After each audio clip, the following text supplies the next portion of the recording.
comme ça qu'ils t'en sortent. Les réseaux sociaux, ça apporte effectivement ça. On a eu l'idée de faire le premier concours de cuisine durable avec Christian Tête-Doigt pour valoriser les bonnes pratiques et c'est quoi le durable et comment on le décline, comment on arrive à convaincre les professionnels de travailler de façon différente. Et à l'issue de ce premier concours de cuisine durable, Pierre Hermé et Valrhona ont voulu créer un concours de pâtisserie durable. Ce qui est très très bien parce que en fait on voudrait convaincre aussi les consommateurs de ne plus manger des fraisiers et des framboisiers en hiver, aussi d'accepter qu'il n'y ait plus de conservateurs ou d'additifs dans la pâtisserie, donc de concevoir les choses différemment. Enfin, l'idée, c'est de respecter la saisonnalité et d'obtenir un résultat qui sera peut-être différent, mais il faut progressivement qu'on habitue les consommateurs à manger différemment, parce qu'il y a un impact sur la santé qui est énorme. Alors, au départ, il y a eu 44 candidatures dans lesquelles on en a sélectionné 8.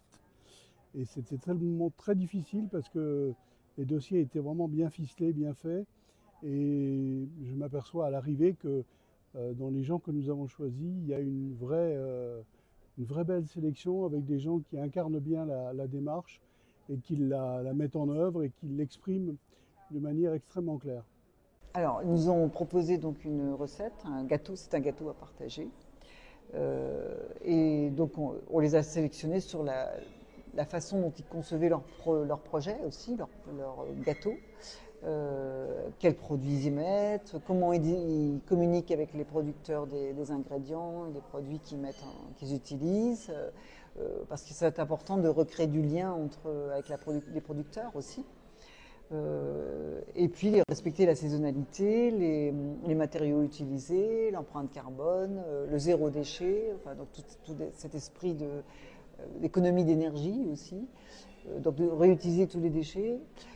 Voilà, donc ce sont des techniques qui vont s'améliorer progressivement et qui concernent les générations futures, qui sont très motivées pour ça. Le gagnant est Baptiste Blanc.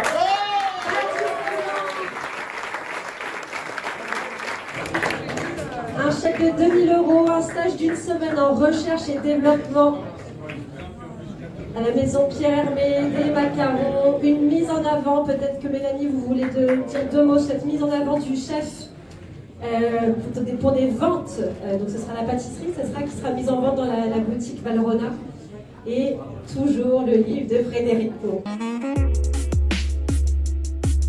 Après un long parcours d'apprentissage et assez intense, afin de bien maîtriser les bases en fait, et d'avoir une bonne connaissance des matières premières, j'ai eu la chance d'intégrer l'école Valrhona en tant que formateur pendant 4 ans. Et depuis 4 ans, donc en 2020, j'ai créé mon entreprise qui s'appelle La Clairière, en Haute-Loire, avec vraiment la première intention de faire une pâtisserie durable. Et pour ça, en fait, la première démarche de la création, c'est d'aller à la rencontre et de la nature, donc du territoire qui m'entoure, et aussi des producteurs, en fait. Et là, c'est une super bonne surprise, parce que du coup, je me rends compte qu'il y a de la farine, des œufs, tous les produits laitiers qui sont dans les fermes à proximité, avec 100% des fermes qui sont certifiées bio, en fait. Donc, naturellement, j'ai la certification bio dès le départ. Et après quelques mois, je demande et j'obtiens du coup la mention Nature et Progrès, qui est des charges très strictes et plus poussées que le bio, qui correspond pour moi complètement à la durabilité.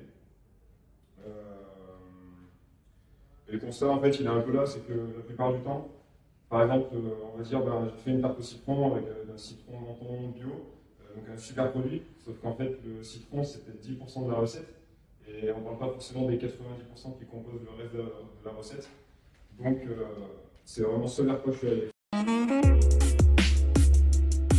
Il y avait beaucoup de choses très intéressantes. C'était assez sympa, surtout la saisonnalité, ça ils ont bien respecté. Après on avait pour moi un problème entre le végétal et le durable. Pour moi une pâtisserie durable n'est pas forcément végétale. Et j'ai trouvé qu'il y avait beaucoup de textures peut-être un peu trop végétales. Mais après c'était quand même intéressant, c'était le premier concours en pâtisserie. Donc je pense qu'il va appeler à progresser et à avoir d'autres choses. Mais en tous les cas, pour moi, c'est une avancée dans la pâtisserie et c'est quelque chose qui est intéressant. Alors moi j'étais le commis de Mathias Verneuil et je m'appelle Léa et c'était une superbe journée, franchement j'étais un peu stressée mais il m'a mis très à l'aise et le stress s'est enlevé très très vite.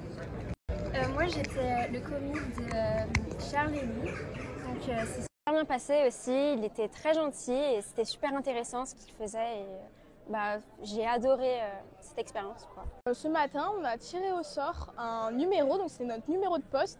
Et le candidat aussi avait un numéro de poste et en fait ça nous reliait et on a dit qui on était et on avait notre candidat. Alors moi c'était une pâtisserie à base de poire et c'était une pâtisserie totalement végétale. Donc ça m'a fait découvrir la pâtisserie sans œufs, sans beurre. C'était très inspirant. C'était une première ? C'était une première, premier concours, premier tout. Moi c'était comme une sorte de Paris-Brest. En fait ça faisait un biscuit à base de farine de sarrasin avec des pignons et des amandes à l'intérieur. Et il y avait aussi de la crème de pain et des figues. Et du coup sur le dessus on avait rajouté l'autre partie du biscuit et on avait entouré ça de chocolat. Et donc c'était très joli. Et pareil pour moi c'était une première. J'avais jamais fait de concours, j'ai jamais été commise.